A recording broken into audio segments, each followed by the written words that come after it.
winter at the allotment. There are signs that we're getting closer to spring, and the birds singing reminds us of that continuous optimism. Now here, this bramble used to be quite viscous, quite thick, and it bore a lot of fruit. But something happened to it. I admit I did trim it a bit, but something has caused it to dry out and for the most part come to seeing its natural end through.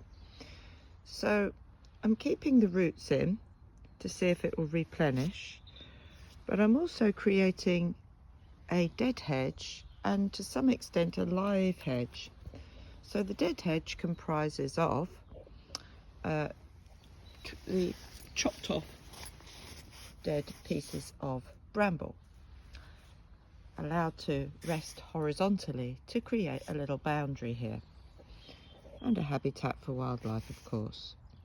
Now the bits that we're keeping in the ground, some of which are green, I'm going to keep them quite low because they are obtrusive, and I have a neighbour right here who has to come up and down this path, and they don't want to get scraped on here unnecessarily, especially if there's no fruit being bore on this tree, on this bush, bramble bush.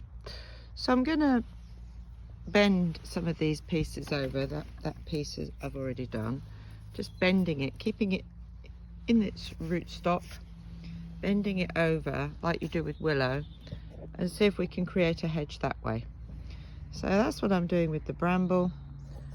Little job in the allotment and making the best of this mild weather. Garden in mind.